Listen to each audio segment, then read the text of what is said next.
Kumusta ka mahal kong kaibigan at miyembro ng ating lumalaking pamilya dito na laging naghahanap ng pag-asa, pagbabago, at tunay na kagalingan sa buhay? Sigurado ako na ang puso mo ay may pinanghahawakang matinding hangarin o marahil, mayroon kang mabibigat na buhol na sa tingin mo ay imposibleng kalagan. Tama? Nararamdaman ko yan. Ang pakiramdam na tila nakagapos ka, walang kapangyarihan, at ang mga problema ay patong-patong na parang pader na hindi mo kayang gibain. Narinig mo na ba ang tungkol sa birheng tagapagkalag ng mga buhol? Ang Birheng Maria, sa ilalim ng titulong ito, ay kilala sa buong mundo sa kanyang kapangyarihang tulungan tayong kalagan ang mga buhol ng ating buhay, mga buhol sa relasyon, sa pinansyal, sa kalusugan, sa emosyon, o maging sa ating espiritual na paglalakbay.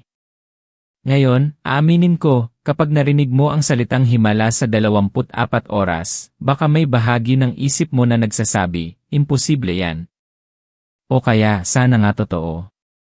Pero hayaan mong sabihin ko sa'yo, may isang napakalalim na katotohanan na madalas nating makaligtaan sa ating pagdarasal, isang sikreto na kapag naunawaan at ginamit mo, ay kayang magbukas ng mga pinto ng himala sa bilis na hindi mo akalain. Hindi ito magic. Ito ay kapangyarihan ng pananampalataya, ng koneksyon, at ng isang partikular na paraan ng paglapit sa ating mahal na ina na madalas nating hindi alam. Kaya kung handa kang lumaya, kung handa kang makita ang mga buhol na ito na unti-unting nakakalag, at kung handa kang maranasan ang kakaibang kapayapaan na kaakibat nito, patuloy kang manatili. Dahil sa mga susunod na sandali, ibabahagi ko sa iyo ang 3 agarang dasal sa Birheng tagapagkalag ng mga buhol na, naniniwala ako, ay magiging susi sa iyong sariling himala, posible sa loob lamang ng 24 na oras. 24 na oras. Ito ay hindi lamang tungkol sa himala na darating, kundi sa himala na nagsisimula na iiri. Ang unang bagay na kailangan mong malaman, ang pundasyon ng lahat, ay ang katotohanan na hindi ka nag-iisa sa laban na ito. Hindi kailanman. Naranasan ko na rin ang pakiramdam na tila ba ang buong mundo ay nagtutulungan para gawing miserable ang buhay mo.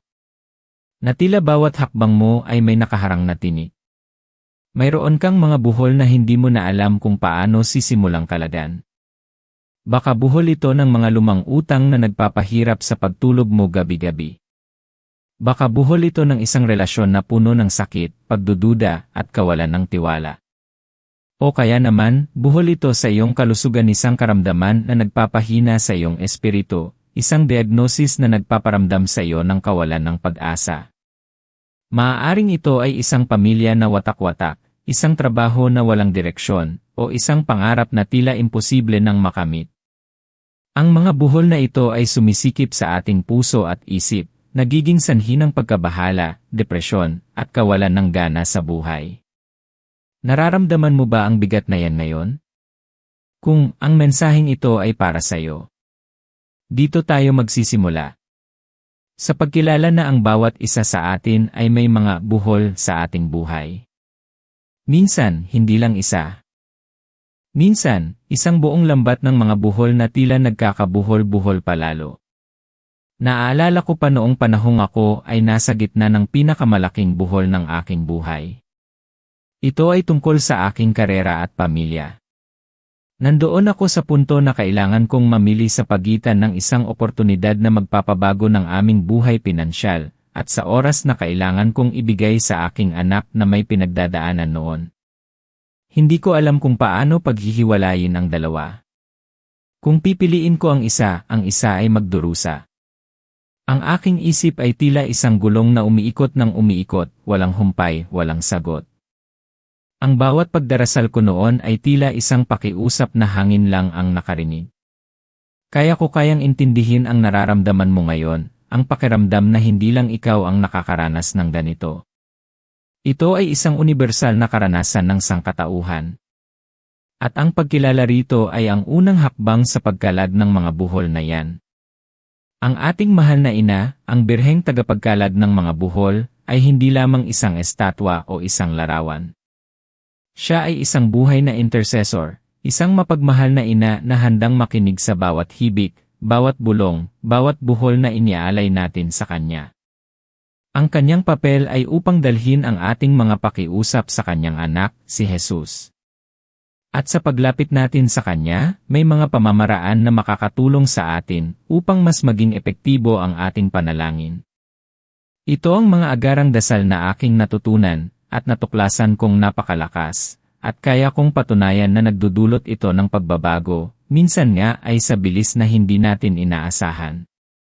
Bakit ko nasabi ito? Dahil naranasan ko mismo ang pagkalag ng akaking buhol na aking nabanggit. Ang aking pagpipilian na akala ko'y magiging sanhi ng pagkalugmok ko ay naging tulay sa mas malalim na koneksyon sa aking pamilya at sa mas matagumpay na karera sa paraang hindi ko naisip. Hindi dahil sa akin, kundi dahil sa biyaya ng pananampalataya at sa paglapit sa ating mahal na ina. Ngayon, handa ka na ba para sa unang agarang dasal? Pakinggan mo ito ng mabuti, hindi lang sa iyong isip, kundi sa kaibuturan ng iyong puso. Ito ay dasal ng lubos na pagtitiwala at pagsuko. Maraming beses, kapag nagdarasal tayo, mayroon tayong mga kondisyon. Lord, untangle this knot, pero gusto ko mangyari sa ganitong paraan. Mama Mary, tulungan mo ako, pero sana walang masaktan.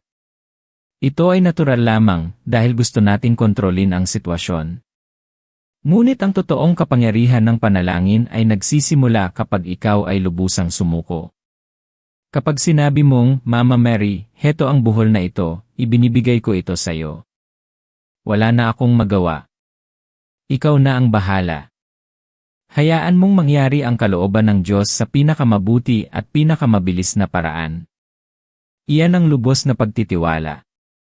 Isipin mo ang isang bata na nahihirapan magbukas ng darapon. Sinubukan niya ng sinubukan pero hindi niya mabuksan. Sa huli, umiiyak siyang lumapit sa kanyang nanay at sinabing, Nanay, hindi ko po kaya. Pakibukas naman po. At ang nanay sa isang iglap ay binuksan ang darapon. Ganoon din tayo sa Diyos at sa mahal na Birhen. Minsan, kailangan nating tanggapin ang ating limitasyon at ilayo ang ating sarili sa pagpipilit na kontrolin ang lahat. Ang unang agarang dasal ay hindi lamang salita. Ito ay isang pagdesisyon. Desisyon na bitawan ang iyong pagkakahawak. Desisyon na magtiwala na may isang mas mataas na kapangyarihan na kayang gumawa ng mga bagay na imposibleng gawin ng tao. Ang pagbitaw na ito ay nagbibigay daan sa banal na biyaya upang kumilos. Nagiging bukas ang iyong puso sa mga solusyon na hindi mo nakikita dahil sa iyong pagkabahala at kagustuhang kontrolin. Ang isa sa pinakamalaking pagkakamali ng tao ay ang patuloy na pagpigil sa mga bagay na hindi naman natin kayang pigilan.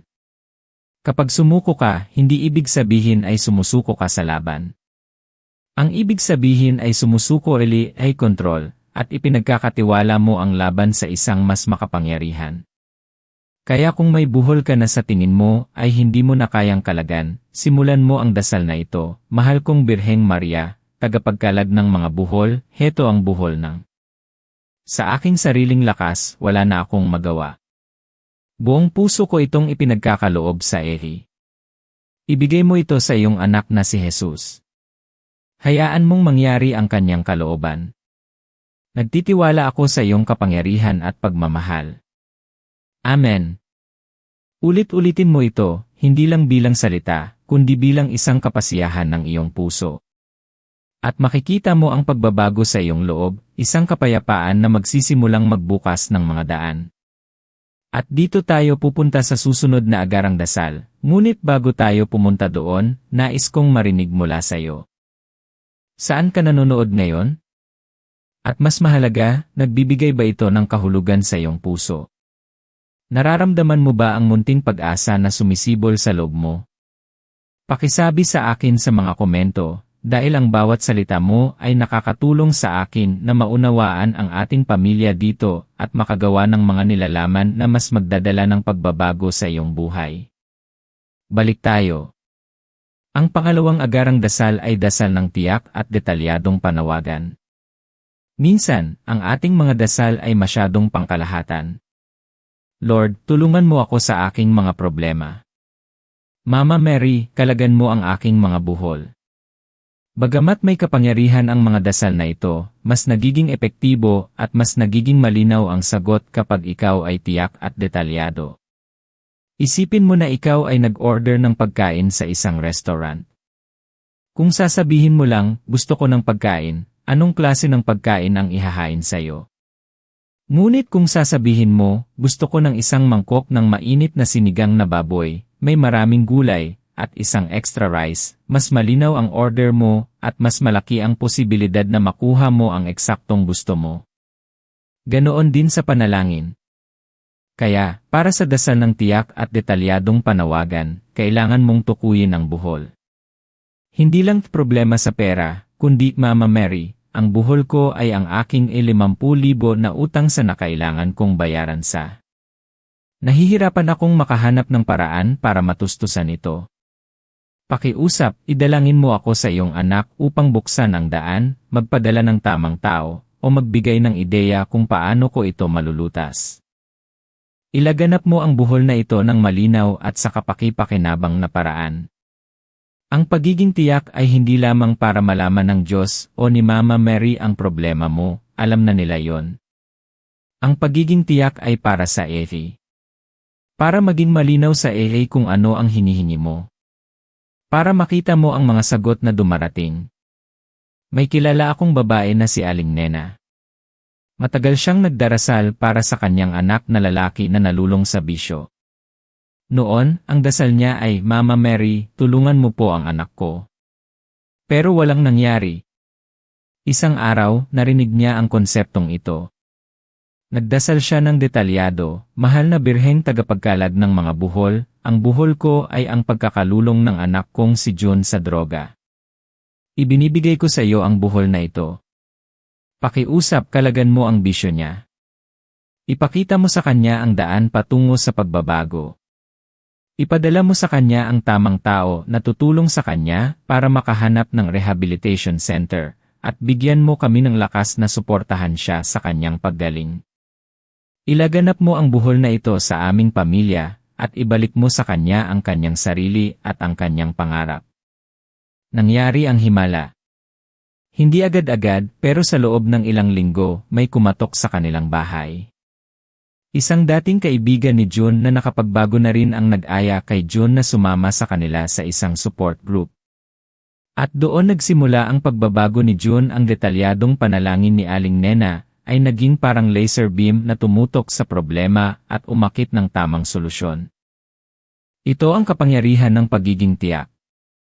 Huwag kang matakot na maging detalyado. Kahit gaano kaliit o kalaki ang buhol, ilatag mo ito ng malinaw. Isipin mo na mayroon kang isang kasunduan sa langit. Ang pagiging detalyado mo ay parang pagpuno mo ng form na may lahat ng kinakailangang impormasyon.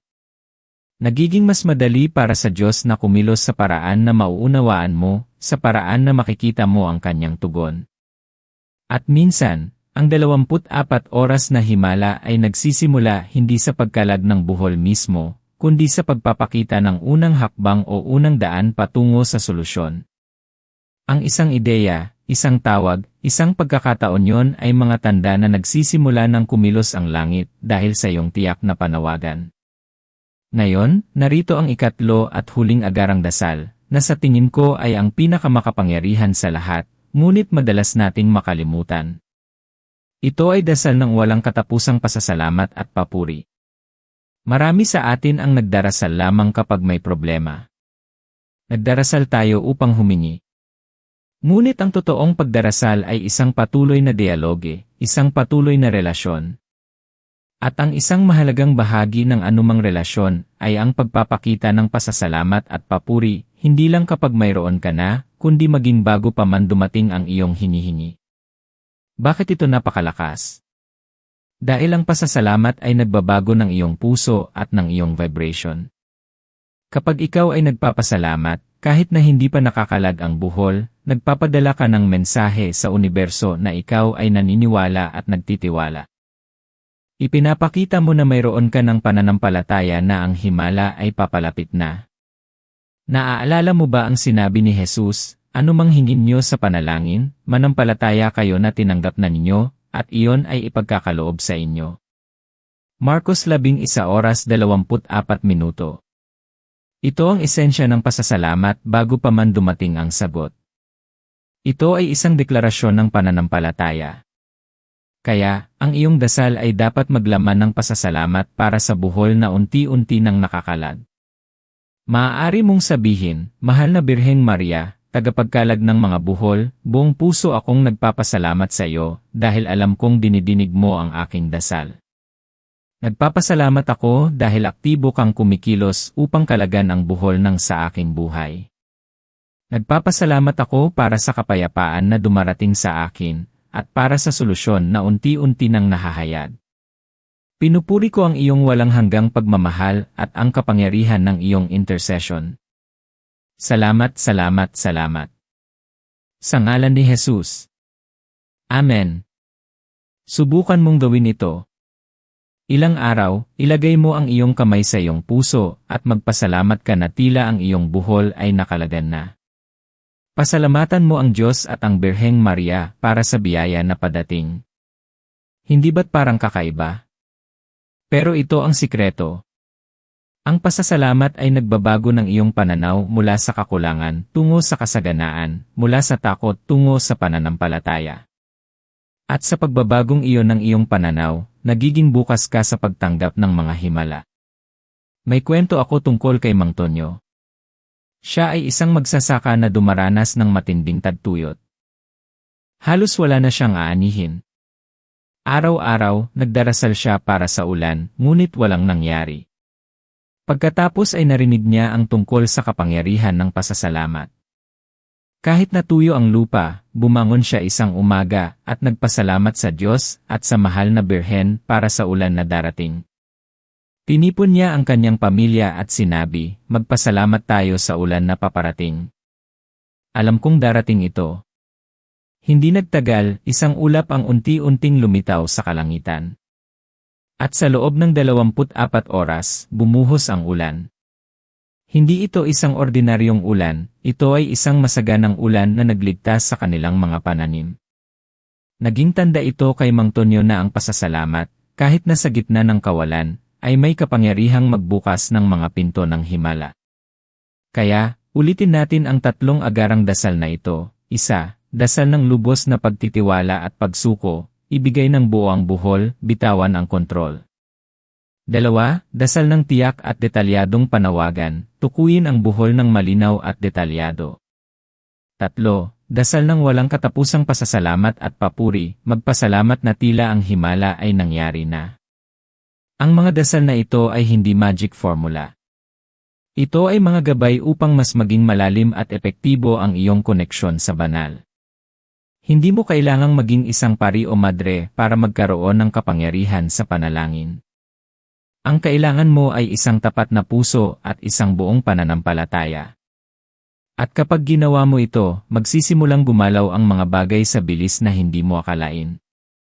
Minsan, sa loob lamang ng 24 na oras, makikita mo ang mga unang senyales, ang unang paggalaw ng kamay ng Diyos na unti-unting nagkakalas ng iyong buhol.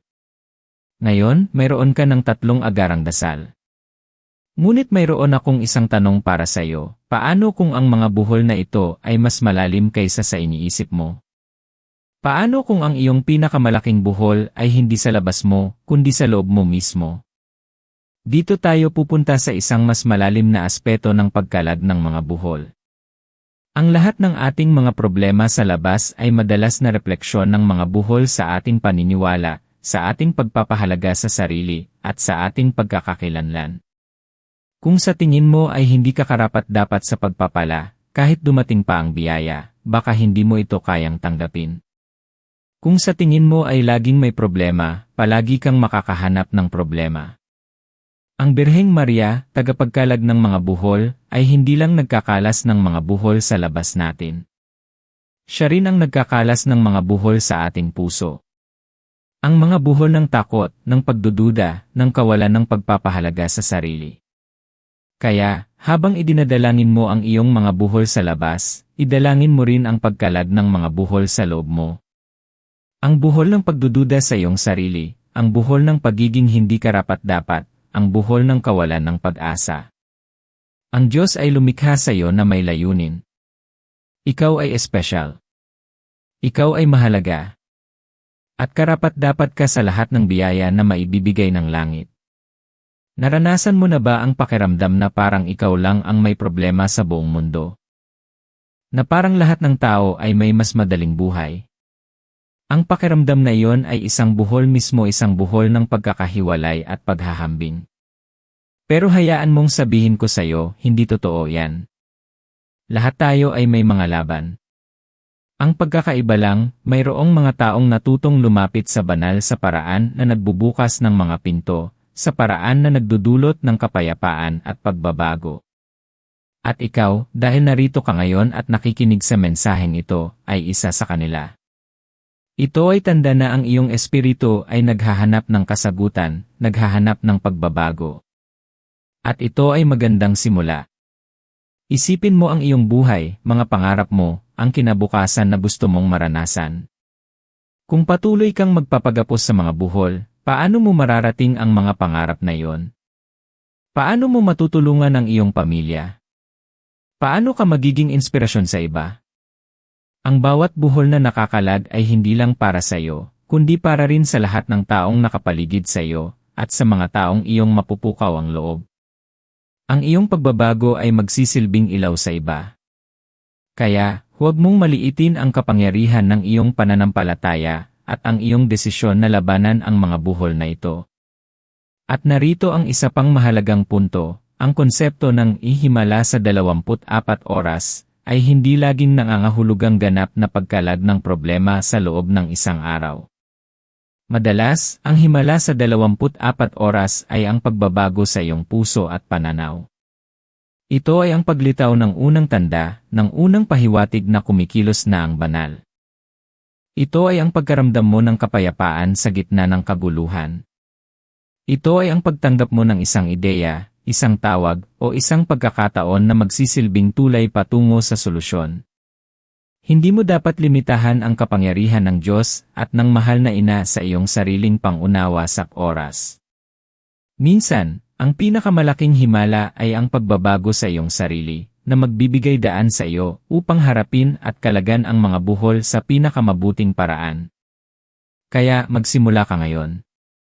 Huwag kang maghintay ng perpektong oras. Walang perpektong oras. Ang perpektong oras ay ngayon.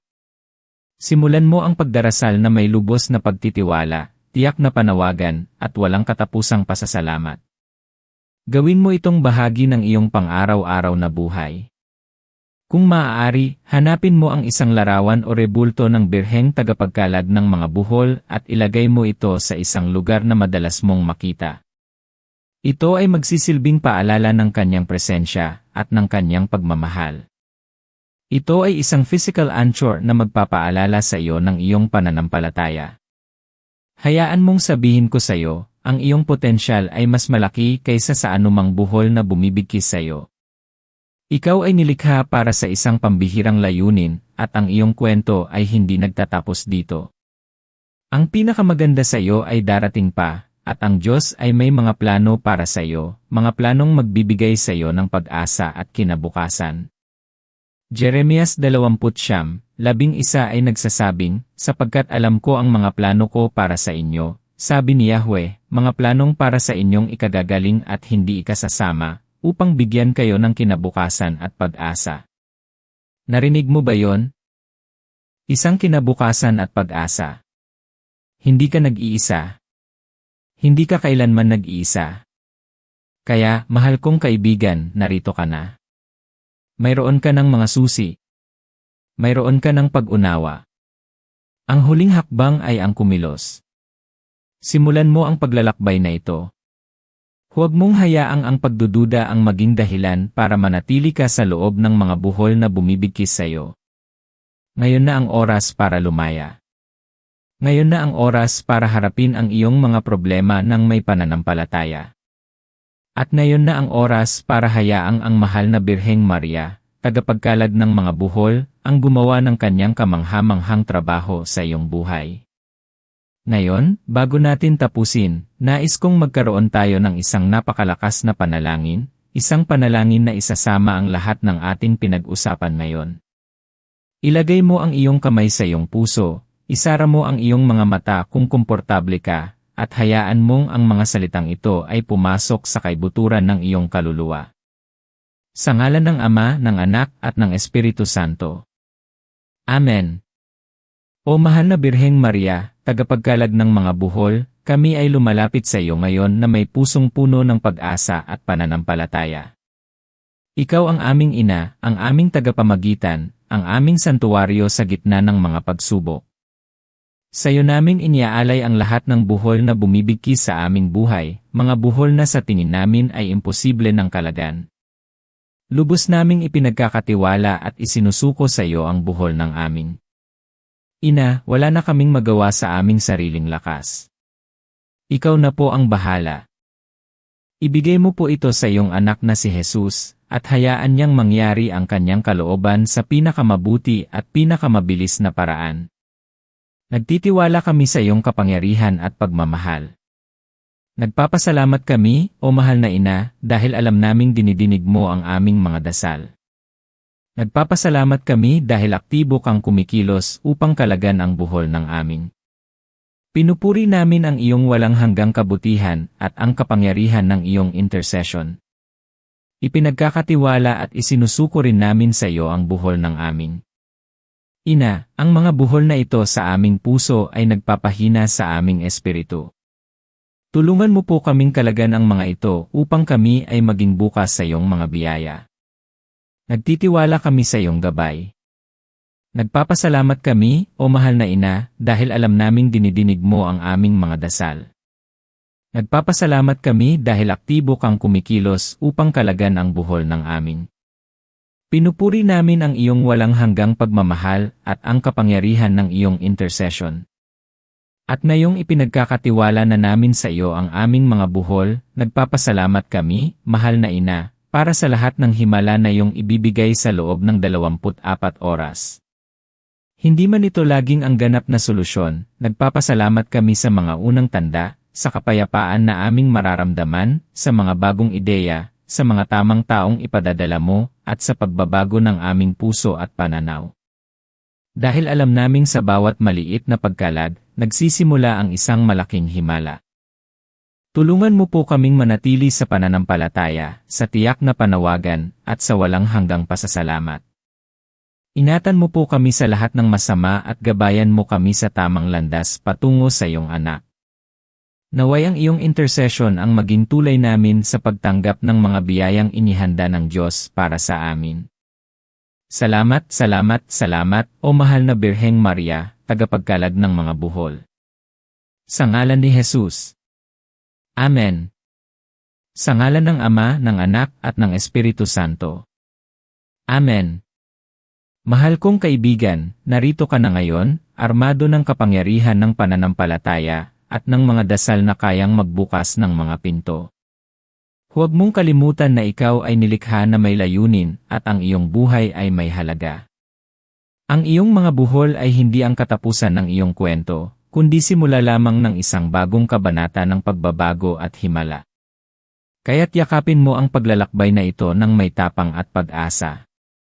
Kung ang mensaheng ito ay nagdulot ng pag-asa at inspirasyon sa iyong puso, pakiusap, ibahagi mo ito sa mga taong sa tingin mo ay nangangailangan din nito. Ito ay makakatulong sa atin na palakihin ang ating pamilya dito at magdala ng mas maraming pagbabago sa mundo. At syempre, huwag mong kalimutan na mag-subscribe sa channel na ito at pindutin ang bell icon para lagi kang updated sa ating mga bagong mensahe ng pag-asa at transformasyon. Mahalaga ang bawat miyembro ng ating pamilya. At sa mga komento sa ibaba, sabihin mo sa akin, anong buhol ang iyong unang isusuko at ededetalye ngayon? At anong himala ang iyong inaasahan? Ang pagbabahagi ng iyong karanasan ay maaaring maging inspirasyon sa iba. Maraming salamat sa iyong oras, sa iyong pananampalataya, at sa iyong bukas na puso. Tandaan, hindi ka nag-iisa. Nandito tayo. Magkasama tayo sa paglalakbay na ito. Hanggang sa muli, manatili kang matatag, manatili kang may pag-asa, at patuloy kang manampalataya. Ang iyong himala ay paparating na. God bless you.